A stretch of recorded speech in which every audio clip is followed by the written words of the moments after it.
everybody. Here we are, all ready to take you down to Pine Ridge for another visit with Lum and Abner, brought to you by the makers of Horlicks, the original malted milk. Folks, only a few days left to get one of Lum and Abner's big 8x10 autographed pictures. They've received so many requests that the supply is almost exhausted. So if you're going to get one, I suggest you'd better hurry. All you have to do, is to write your name and address on the back of a wrapper from a half-pound or larger-size package of Horlicks malted milk. Then mail the wrapper to Lum and Abner at the station to which you are now listening. They'll send you a photograph right away, and they certainly are worth having.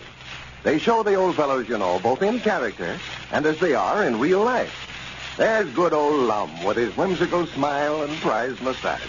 And lovable old Abner, just as you've always pictured him, spectacles perched way out on the end of his nose. So don't forget, folks, send in tonight before it's too late. This offer will be withdrawn by the end of the week. And now, let's see what's happening down in Pine Ridge. Well, yesterday, Lum and Abner received a telegram from Squire Skimp stating that he had sold their hogs for them and that he would return to Pine Ridge today. Well, now that Lum is sure of receiving the money from the sale of the hogs, he's gone ahead and ordered the statue of himself to present to the citizens of Pine Ridge, and is having inscribed upon the monument, Lum Edwards, King of the Hogs. Well, as we look in on our old friends today, we find Lum and Abner down at the Jot Em Down store, eagerly awaiting the arrival of Squire Skimp. Listen. Granny, I just can't wait till Squire gets here. Oh, me neither. If he got to the county seat on that noon train, he ought to be out here any time now. Yeah. I bogus I bound you, he's got his pockets just stuffed full of money. Well, more than likely he got a check. You see, them big companies that way, they don't pay off in cash money. Oh, I just hope the check's good. Oh, well, it'll be a good check, all right. Well, if it ain't too late when he gets here, Lum, we ought to go right into the county seat this afternoon and get the cash on him. Well, there ain't no rush. We can go in there tomorrow. There's plenty of time. See about our luck for that check not to be no count. No, I wouldn't worry about that now. Wouldn't worry about it? Well, of course not. You mean just let them give us a check that ain't worth the paper it's wrote on, not say nothing about it? Well, no, I wouldn't want to just give them the hogs. No, I wouldn't let them put a stunt like that on. No, sir. We'll just get right on a train and go to Chicago and make them give us our hogs back or the money won. Well, I doubt where we could get the hogs back by now. I don't get I'll get them back or fill that place full of pistol smoke one. Anybody that's low down and ornery enough to take a man's hogs and give him a no-count check, I ain't got no patience with well, him. Wait a minute, Abner. Wait a minute. I ain't going to wait for nothing. I'm going to get that money and know the reason why. Just 'cause we're off down here in Pine Ridge and they're up there in Chicago, they think they can put something over on us. Calm yourself down, Abner. I don't want to calm myself down. I worked hard all my life. Abner, will you sit back down? Abner, sit back down in that chair. Juan, you're the worst feller to fly off in the handle I ever seen in my life. Well, it's enough to make a man fly off in the handle. How in the world you can sit there and not get riled up, too? Abner, just hash that up now. Hash up. Blame him. Got yourself worked up there till you're trembling all over. Just look at you. All over nothing. Nothing? Abner, you're going to bring another one of them thinking spells on yourself. Just wait a minute. Listen to reason. I don't want to listen to nothing. I'm so damn blame mad I could jump clean out of my clothes. Well, jump out of them then. Maybe that'll calm you down a little. Just wish I had them. Be ashamed of yourself. Accusing them of giving us a bad check before we even get the check. Well, you said that it was... Huh? We don't know where the check's any count or not till Squire brings it out here. Well, who told me that? Nobody. You just got yourself worked up there to where you might not throw the transom over nothing. For all we know, Squire might have the cash money on him. Well, I hope he had. We've had enough trouble with her that blame check. Whose check? Why, that outfit that he sold a hog. Just let it go. Well, that's better. Now, just forget about it.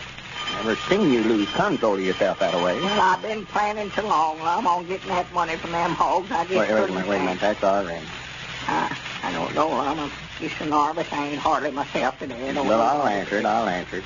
Maybe it's Squire. Yeah? Now, go over and douse a dip of water over your head. Maybe that'll help you. Yeah, my nerves are sort of jumpy. Hello? This is Jot Em Down, so. Now, this is him talking. Oh, hello, Mr. Crow. Oh, sorry. You got what? Oh, well, fine. It'll be here tomorrow, huh? Well, when can I get it? Oh. Well, if you can put it up for me, I'll make arrangements to have the unveiling day after tomorrow, then. Yeah, I don't even want to see it till they uncover during the ceremony. Yeah, I'll see about it now. There's water something. camera. All right, sir. You have it out here and set up by day after tomorrow afternoon, and I'll go ahead and make plans for the ceremony. Ceremony. Hey, you see, I'm going to present it to the citizens of Pine Ridge here. All right, Mr. Krause. I'll have the money for you when you deliver it. Fact is, there's a fella coming in today bringing me more money, and I don't know what to do with it. You talk about fire. All right. Much obliged for calling. Goodbye. Goodbye. Granny's Abner, Mr. Krause says the statuary will be here tomorrow, and you can have it ready by the next day. Well, good. I can't hardly wait to see it, Lum. I just hope it looks like it. Oh, it'll look like me. I sent him a picture of myself by the mail carrier this morning. A picture of you by the mail carrier? What you want him in a picture for? I said a picture of me by the mail. The mail carrier's taking the picture into him for me. What's the matter with you today? Oh, I don't know. I'm still nervous, I reckon. Oh, why didn't you douse that water over your head like I told you to? Why, did I? Well, I forgot and drunk it, though. Well, now, you sit right quiet there. I've got some figuring to do here. I've got to make arrangements for them unveiling ceremonies. Yeah, what do they do at one of them? Well, the main thing will be a speech from me presenting the statuary to the citizens of Pine Ridge. Huh? You ought to have somebody there to accept it, too. Well, I thought you were going to invite everybody to be there. Well, I mean somebody to make a speech. Thank me for giving it to them, all that. Oh, yeah. Let's see, who would be a good one for that? Well, I'd just do it myself if I was you. Well, I can't give it to myself and thank myself for it, too. That wouldn't look right. Let's see, Squire Skimp would be a good man for that. He's good at out loud talking, too. Oh, yeah, Squire can get up and talk for hours, just offhand. Yeah, I'll see him when he gets to town. He's the man, yeah. I'll bet you he'll be surprised to death when he finds out how important I'm getting, having monuments and myself and stuff like that around here. Yeah. Well, now, let's see. I ought to figure out some way to let everybody know about it. Well, why don't you just make an announcement over the party line? Yeah. Sure, yeah, I can do that. Why, sure. Yeah, and I ought to have a few hand circlers struck off and pass them around for them that don't hear the announcement. I want a big crowd there. Well, I'll tell you what, get more people out there than anything else, Lum, and that's to have something to eat. Something to eat. Yeah, a barbecue or something like that. Dinner on the ground. Sonny, that ain't a bad idea. Well, I'm a good mind just to have a big feed down there and pay for it myself. That's a good idea. Well, all you have to do is just call up Clay Foster and tell him about how many people you want to feed, and he'll have the whole thing ready for you. They always get him to fix up the eats for these auction sales they have around here. Yeah, that's right. I believe I just called Clay up right now. I'm glad I thought of that. Yeah, if you get Clay, I'll be there myself. He's the best barbecuer I ever seen. And that's something I know when I see it. Or taste it. Hello? I do love barbecue. Clay? Eat my way. This here's Lum and Abner. Yeah. Clay, how much would you charge to fix up a barbecue for about 300 or 400 people? On the now, Day after tomorrow. That's the best you could do, huh? it's going to be tomorrow. Well, that includes everything, don't it? Bread and all that stuff. Well, I believe I'll just let you go ahead and get that ready then, Clay. Oh, about 3 o'clock in the afternoon, I reckon. Right in front of Dick Huddleston's store. All right, Clay, I'll depend on you then. Much obliged. Don't mention it. Goodbye. He's going to fix it, huh? Yeah, said he'd have a nice assortment of beef and pork and chicken for me. Fix enough for 400 people for $50. That's 25 cents a head. Well, that's cheap enough. Yeah. Let's see, I better make an announcement on the party line, start inviting everybody. This is going to be the biggest day in the history of Pine Ridge. You know what that is? Oh, yeah. Yeah, I'll give the fire alarm ring here. Well, I'll be sure and tell everybody that they're going to have something to eat so they'll come. Oh, yeah. Huh? Oh, wait. Hello?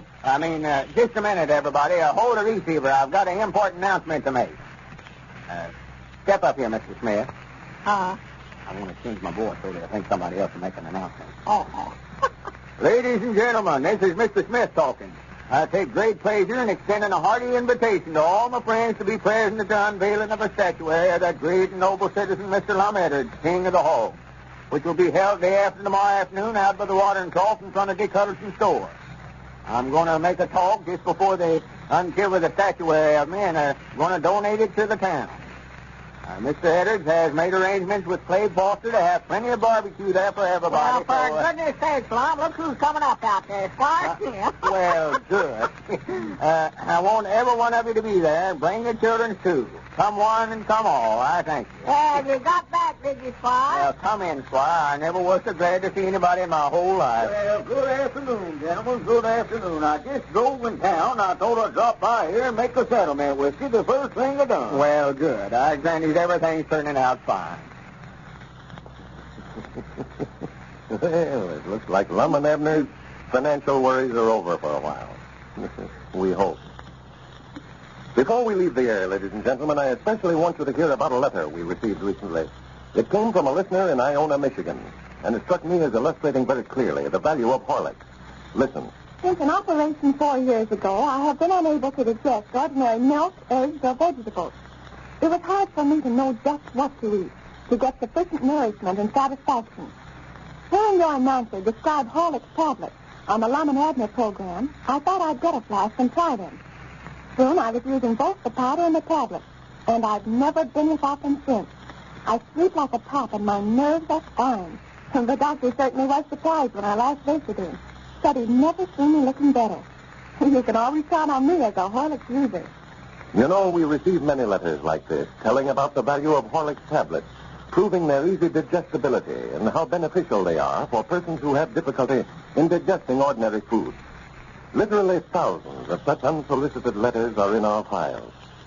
If your own digestion troubles you, get some Horlicks tablets from your druggist in either natural or chocolate flavor, and see if they don't make all the difference in the world in supplying needed nourishment. And now, about that photograph of Lum and Abner. If you haven't done so yet, send in your name and address on the back of a half-pound or larger-size package of Horlicks malted milk, and you'll get one right away. Send your wrapper to Lum and Abner at the station to which you are now listening. Have you got that? But remember this. There are very few of these photographs left. So if you're going to get one, you'll have to hurry. This is Carlton Brickert, speaking for Lum and Abner and Horlicks, who now bid you all good night and good health.